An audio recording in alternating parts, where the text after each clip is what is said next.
What's up, man? Good interview right there. I need that. I need that. Give it for your host, Elvis. Otis, I'm sorry. I'm sorry. He looks like an adorable Ninja Turtle, doesn't he? He's adorable. I love El Paso, man. I've been out here since Thursday. Food's good though, man. I've been dabbling with the food. I went down to this place, I think they sell Chico Tacos, El Clamato, whatever. I had the Chico Tacos, man. Chico Tacos with tequila. After that, I had diarrhea. What happened, y'all? Now I gotta chase my fucking tequila with Pepto-Bismol. That's my stomach up. You said that sound like her? I noticed that the white people out here like Mexican food more than the Mexicans, right? I saw this white lady ordering some food, but in her attempted Spanish, it was horrible, dog. She said, "Donde pollo está?" Like, that's not food. It's like confusing conversation right there. But like, just order that shit in English. These people are bilingual, they know everything.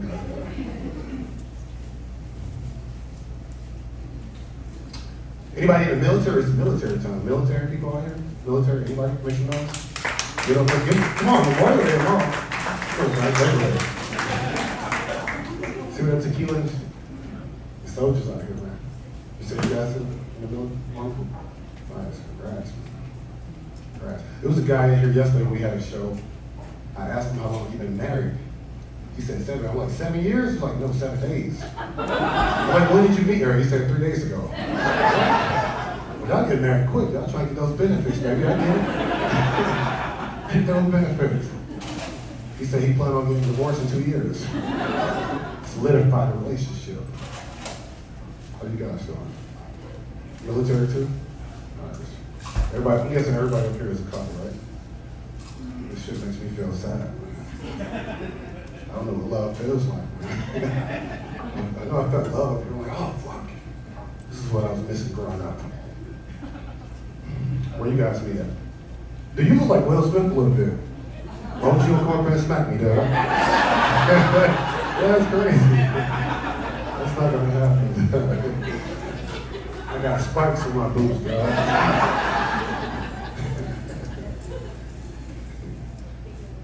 Where you guys from? Good.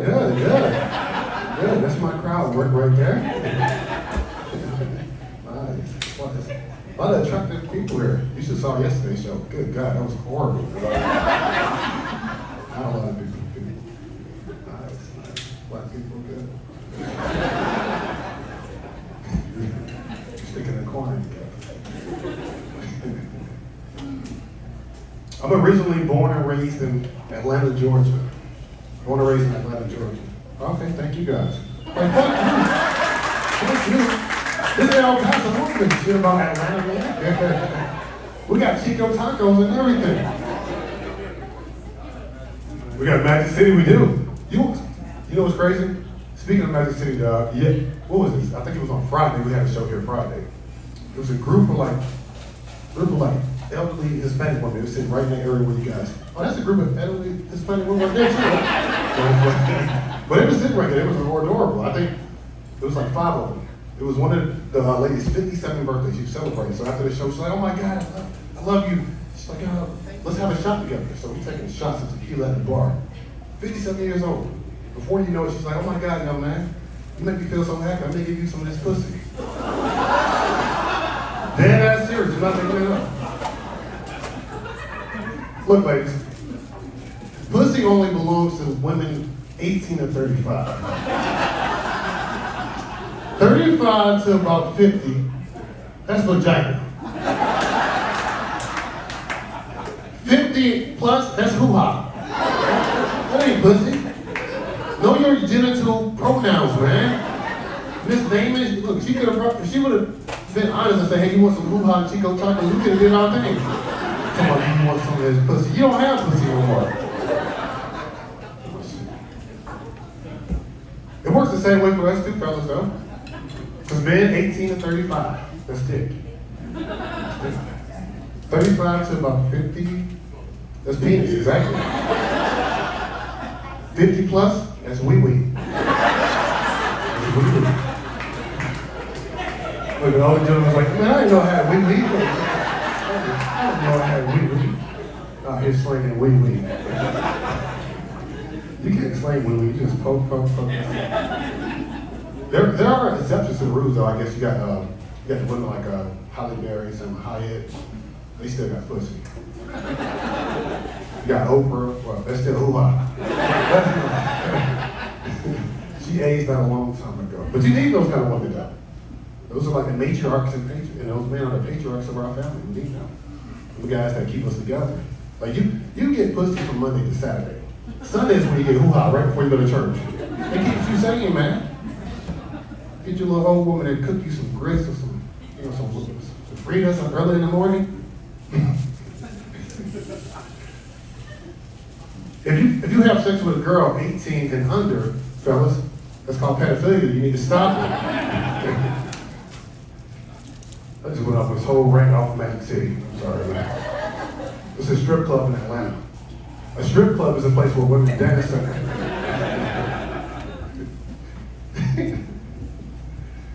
I forgot what I was talking about though. Oh yeah, I was born and raised in Atlanta.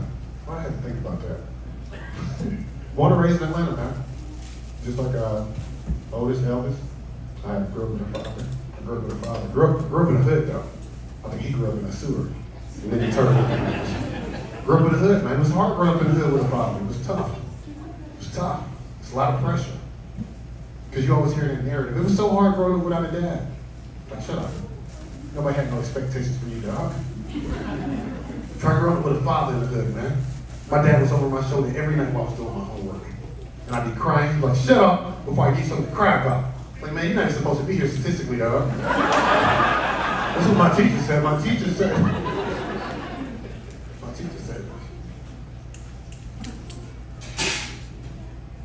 My dad encouraged my twin brother and I to play sports to stay out of trouble. I naturally gravitated towards football because it was like the most aggressive sport I could think about. I played safety. I'm the guy that hits the guy that's running the ball, catching the ball. Whatever anger I had for my father, I took out on the football field. Whatever anger I had for him, I took that shit out on the football field. We had a game on Thursday. My dad pissed me off on Wednesday. This receiver came across the middle. He caught the ball. I hit him hard. Pow! It's like, oh, you're going to bed now. You're going to bed. I didn't even brush my teeth, dog. I was having therapy on that football field.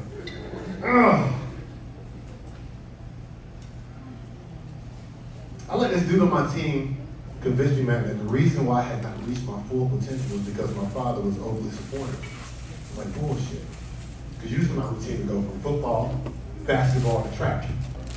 All the sports that black fathers come to support. You know it. So I said, next year, watch this, I'm going to switch this thing up. I went from football to wrestling. Why wrestling? Because wrestling has 136 matches.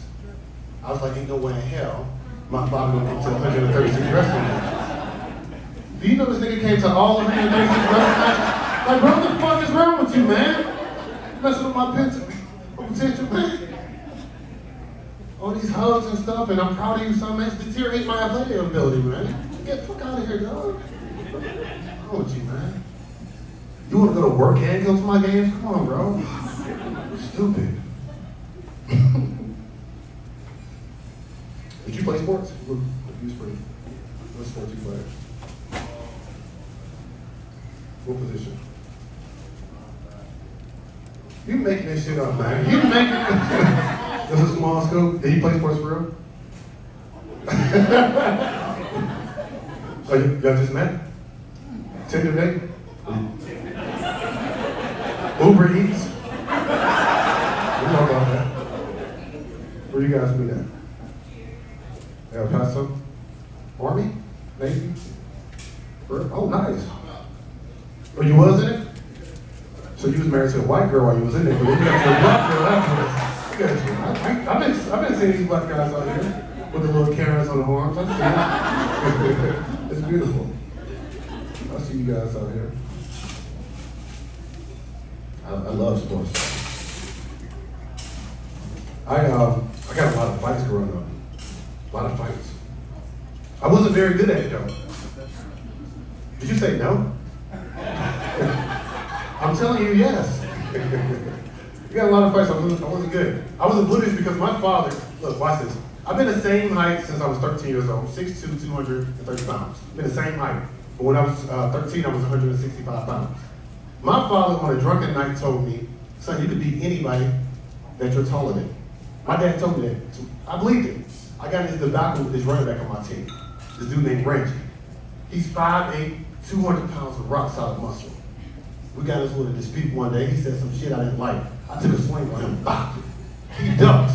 He picks me up by the waist. Like Dirty Dancing style, dog.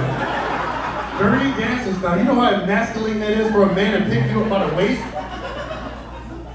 I don't know if he said this or I made this up in my head, but I could have sworn he said I'm having the time of my life. I swear, I was like, man. It whooped my ass. I'm not making this up. The only reason why he put me down was because I moaned and arched my back, bro. Only reason why he put me down. You ain't gonna fight no man that moans like you punch him.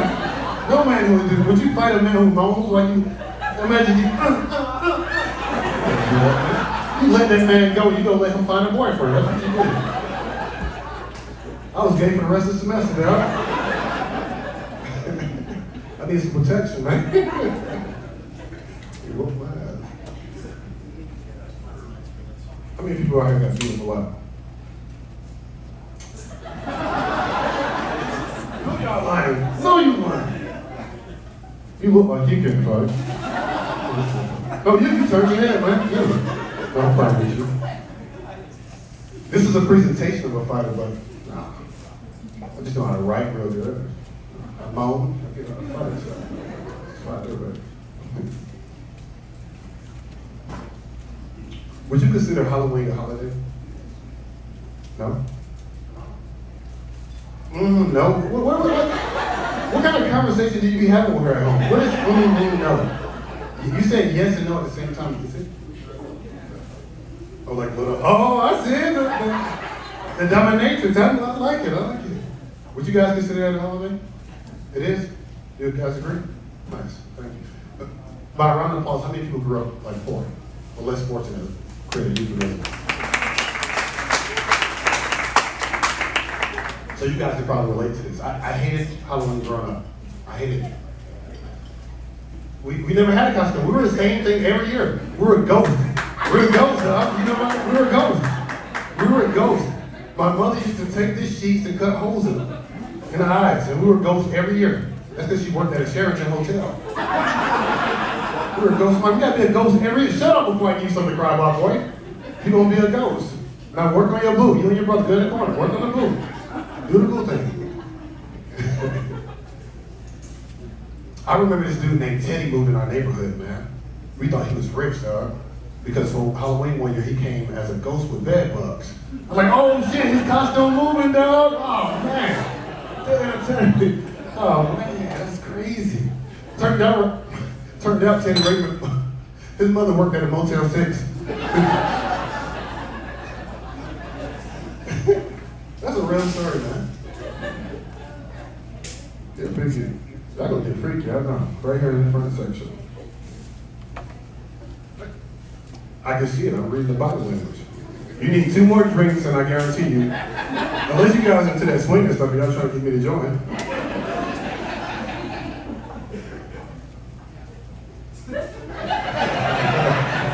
She didn't answer the question. I told you I almost got some hoo-ha at the bar.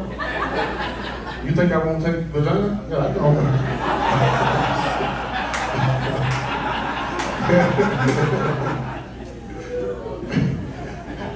I'm a gentleman, dog. That's what I do, man. Oh, the wrong gender? I asked for girls, would you please give me some pussy? I'm a gentleman from down south. Hoo-ha would be lovely, too. Can you spread that out? I remember my mother and my father separated at one point in time for a whole year and a half. I think I was like 9 years old. I was like, thank you, God, it's everything I prayed for. But it didn't turn out the way I thought it was. I realized one thing. The more lonely and single a woman is, the harder she beats her kids. And it helped out just like my father. Just get my ass getting beat for no shit I didn't even do. Go to your room, I saw you looking at her. Who the hell is her, Mom? Get my ass, please. How many drinks have you guys? One? Okay. You know, hammer time is 3 drinks. I mean, you get 2 times. Oh, they dabble. You know, get you a blowjob tonight, brother. Yes, sir. Yes, sir. Yes, sir. Yes, sir. I'm proud of this couple over here. There's 3 1 beef. Oh, yeah. Will Smith, I can't listen with you too much, dog. No one gets smacked. Let me see you guys. Sorry. What if I fall off this stage, man? I'm already like 4 drinks in. You said it'd be over? It's over? Where you guys from? DC. Oh, Chocolate City originally, DC over here. Y'all know that? We just got black people connected without even knowing about, y'all don't even know each other. But y'all know that. DC, that's what's up. That was the original Chocolate City. Right. The original one. That's all we the only one did it. That was the original El Paso. I'm playing with you guys, man. I love this energy, man, because you can't say too much. Especially, I live in Los Angeles. It's very sensitive. Everybody's sensitive. Been there for 10 years. I love the fact that we get out making all these crash jokes and you guys are feeling me. Because comedians, we feed off you guys, man. We feed off you guys. So I love the energy. I like bringing dark situations to light. Because tragedy is inevitable. It's going to happen regardless. Just like this conversation is going to stop right now. It's going to stop. You're talking loud as hell. How you going to whisper with a loud voice? How you whisper with a loud voice? Good God, you guys are rude back there. Hopefully the nachos give you diarrhea too. You're talking loud. As I'm giving this heartfelt speech. After the day before I almost got hoo-ha. And I got Chico tacos, and you want to talk during my set. I'm sorry, sweetheart, but yeah. Okay. What was I talking about anyway? LA, thank you. Sensitive people, yeah, sensitive. Because I talk about tragedy a lot, man. Like I said, it's inevitable. What? I feel like you got Tourette's back there. You keep yelling out random shit all night. No, you're not. What are you talking about? Hamburger? What do you mean hamburger? Random stuff all the time. Random. Because I lost my mother when I was 11 years old. Lost my mother. And we was too poor to bury my mother, so the state of Georgia buried her. That's right. Good. No, she has no headstone, nothing, dog. No headstone, nothing. Every time we go to my mother's gravesite, the guy will always say your mother's buried somewhere in the 400-yard range. If you find her, let me know. I got sad, serious shit. I got sad on my mother's birthday. I was about 14 years old, December 18th. I'm not gonna tell you what year though, but I went to my mother's gravesite. I went to go pray. It's like, Mom, I miss you so much. I really wish you was here. Somebody tapped me on the shoulder, it's like, hey man, I think your mom's over there. It's like, oh, okay.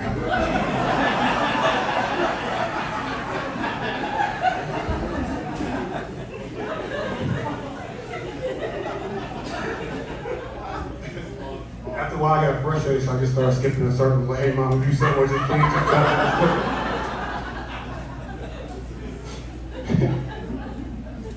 You know what's crazy, though, man? In the state of Georgia, if you don't get your loved one a headstone after 5 years, they start stacking their bodies on top of each other like a massive grave site. Google it. So I'm gonna get my mother a really big headstone one day. It's gonna say to Demetri Naila Stephens. And all the miscellaneous niggas on top of her. Man, you guys rest in peace. Stacks on stacks, baby. My dad loved to love that joke. Her and the 3 dudes on top of her. Now that's a real threesome, baby. He getting mad because I'm making fun of my dead mother. It's my dead mother.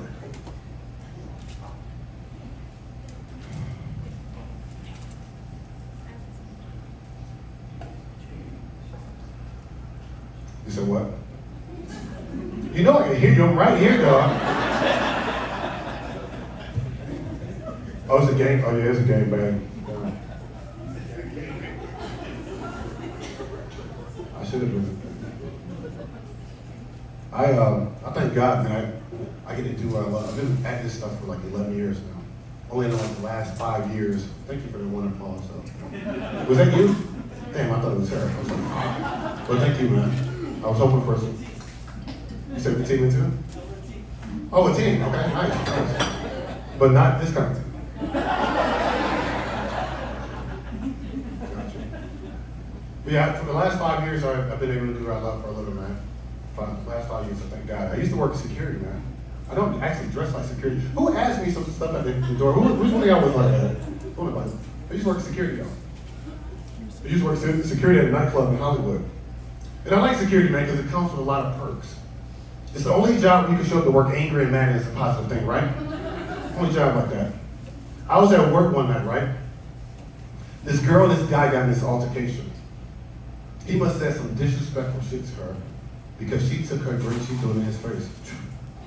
He returns with a smack right across her face. I'm a gentleman, I'm from down south, so I go grab the dude. I'm like, what the hell are you doing hitting a woman, man? Get the hell out of this club. He slipped me a $100 bill. I turned to her like, hey, what you doing about this gentleman, man? He said, hey, gentleman, you're up here throwing your drinks on. So, what was that? I'm good. Did he just hit you? He's like, I knew it was something I remember. The drink yesterday. That's what it was. You guys okay over there? Good. Good. But I remember the lady was so pissed off though, man. She was like, oh, you want to choose money over morals. I'm like, lady, I get paid $10 an hour. I work a 4-hour shift. After tax, it's about $37. This guy just gave me a $100 bill. He gave me enough money not to work for a day and a half. Plus, treat a girl out to a matinee movie. Of course, I'm choosing money out of morals. Get the fuck out of here, bitch. You know what I mean? Fuck out this club, wasting drinks on all these good people, man. And he was a gentleman about it. He didn't smack her with an open hand. He did it backwards and he slid the money. Back and slid the money. That's a gentleman slap. I'm a gentleman, man. That's what we do. She's up here wasting cocktails too. Like, what are we doing, man? That's expensive. This guy did his due diligence. Would you have done that if you worked security? Would you have took that money? And that's how you know when black ministry dudes, when they respond with laughter, that's how you know they're doing it. Hey, would you fuck her?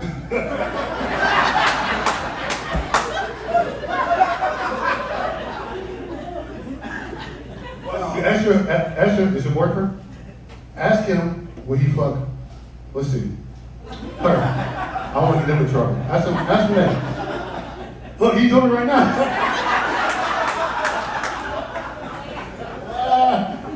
All right, you try it now. No, I'm not gonna get nobody in trouble. That don't look my ass up this job. This is funny as hell. He said, yeah, you crazy, dog. I love you guys, man.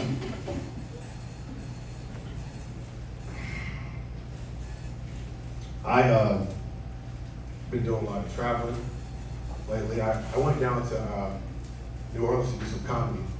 Went with my black girlfriend. It's important for this story that I tell you this though. I flew to New Orleans with my black girlfriend to do some comedy. We got off the plane and we were greeted by this group of comedians who I later referred to as a pack of vegans. And I ain't got nothing against vegans. One of my best friends is a vegan, dog, so I got nothing against you guys in that crowd. You a vegan?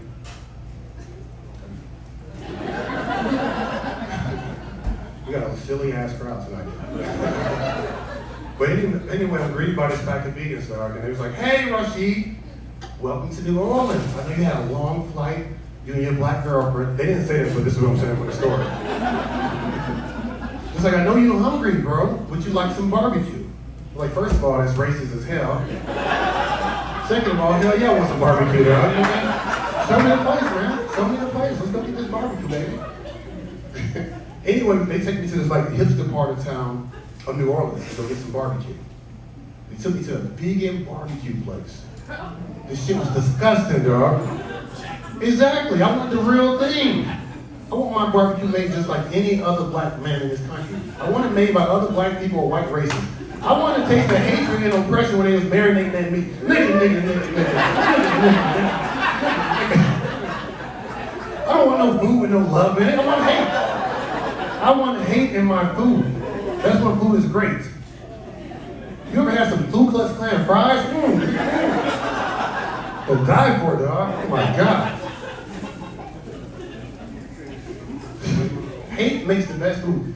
Anybody from the deep, deep South know that. You guys are from the South. Y'all know that. Hatred has the best food. Show me somebody that food is delicious. Go look at your grandmothers and your meemaws and stuff. Look at all the stuff they've been through. Look at all the stuff but then you take the food. I'm gonna tell you a messed up story. My grandmother was married to my grandfather for 30 years. He was actually 27 years her senior. She said every Friday back in the late 70s, he would come home on Friday night, drunk, and smack her around. He was an asshole. But when you taste my grandmother's casserole, dog, oh man, oh my God, I'm like, oh, person tastes good. Oh, fuck. Imagine what Sloppy Joe made by slaves tastes like. Oh God. I'm going. Anyway, after we leave this disgusting vegan restaurant, my black girlfriend decides she wants to go on some excursions. She decides she wants to take me to go visit a plantation. I'm like, good idea, black girlfriend. You take a black man away from Los Angeles to New Orleans to go visit a plantation. I'm like, you would never see a fish go visit a sushi restaurant. I'm like, what? Why the hell did you take me to go visit a plantation? What? We went to the John Whitley plantation. John Whitley was considered one of the most prolific slave owners of all time. He's like a Michael Jordan, LeBron James of slave owners. He was killing it, dog. He was an evil genius, dog. We get to this plantation, dog. They charged us $35 to get inside this plantation. $35. Imagine that, black people paying to get back on the plantation. I was mad, we paid too. Matter of fact, we tipped them. I mean, why am I doing this? This is Stockholm Syndrome. Why am I tipping? And she's encouraging. She's like, give them a little more. Like, for what? For what? Didn't they go so long without tipping anyway? Come on, dog. You gotta tip them. I'm like, $35. 35. I'm like, I get it. 3/5. You evil geniuses. I get you. There you go. Charging $35. Okay, I get it. And I was asking, I was like, hey, what is the purpose of us paying to get on this plantation? It was like, it's for the upkeep of the land. Remind us, the concierge guy, he's white older gentleman. He's like, it's for the upkeep. He's like, you look outside, those are all the workers, volunteers. I see nothing but brothers with straw hats. My head on, man. Well, hey, wait a minute, dog. You better get out me, dog. I'm like, what's going on? So I go talk to one of the workers on the plantation who's keeping up the grounds. His name was Joe Green. You guys should Google Joe Green, older guy, older black guy in his 80s.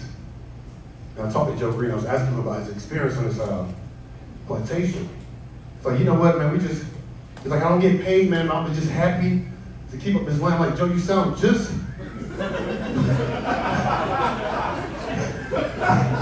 You sound just like... What you mean? I'm like, Joe, you don't have to be here, Joe. You don't have to be here. Then he told me this spooky story. He felt like John Whitley had hunted this plantation. He said he felt like it was haunted. I said, how do you know, Joe? He said, because at nighttime in the hallways, you could hear someone go, boo, get back to work, nigga. Oh.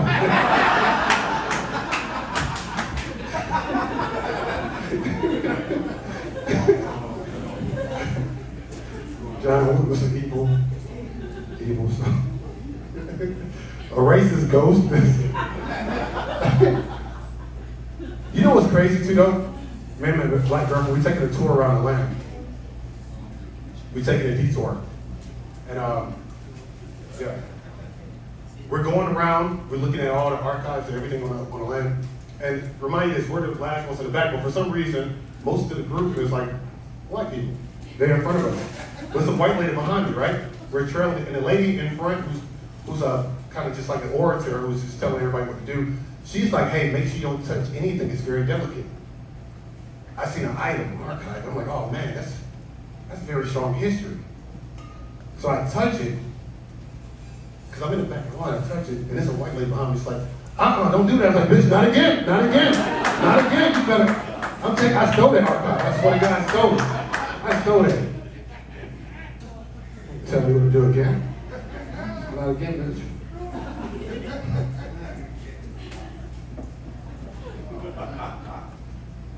And I saw they used to do, it's a lot of barter and trade going on too. You think they used to borrow slaves instead of sugar back then? Absolutely. Can I borrow him? Look, you borrowed two last week. Look, man, you gotta bring it back, dog. These shoes ain't gonna shine yourself. Them racing people be funny as hell, dog. Funny. I'm just tell you guys this story before I get out of here, because you guys feel like family. So I only like to tell my intimate stories with family. You guys laugh at my hardships, and because I know we all share similar stories. You guys laugh at my lack of getting a threesome. But I've been through everything, man. Just like I'm pretty sure each and every individual have been through some turmoil. I moved out to Los Angeles in 2012, almost 10 years ago. I drove out there in my 2001 Hyundai Sonata. I got halfway and I realized I forgot something. Money, I didn't bring any, I didn't save any. I ended up spending my first year and a half in Los Angeles homeless, living in my car on El Centro and Sunset Boulevard. Yeah. And I realized one thing, when you're homeless, your perspective changes. Like before I was homeless, I used to objectify and degrade women. Like, hey girl, I'm trying to eat your butt. I mean, just very But then when I became homeless, I still objectified and degraded women, but like in a more positive way. For example, if I saw a beautiful woman like yourself, like wow, she got a beautiful body, good posture. She must sleep on a Tempur-Pedic mattress because she looked well rested. Am I right, fellas? Oh wow, she got a beautiful smile and everything. She must use Crest toothpaste. Like your perspective changes when you're homeless, dog. You gotta get how you live. You see a woman that smells good, like, hey, can I get a shower? You know what I mean? Get a little shower, baby. Let's get a shower and then shower. I didn't let homelessness deter me from dating, though. I was dating this girl when I was living in my car. She lived 2 cars behind me in a PT Cruiser. All right, thank you, El Paso.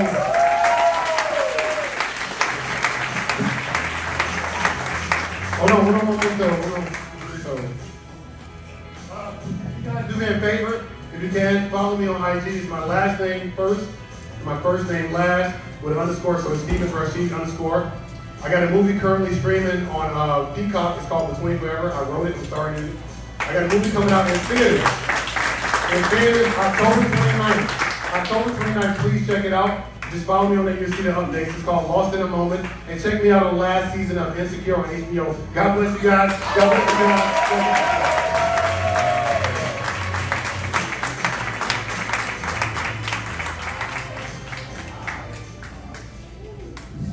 Y'all get up for RASHEED Stephens. Give it up for him. Yes. As you guys know, on September 15th through 17th,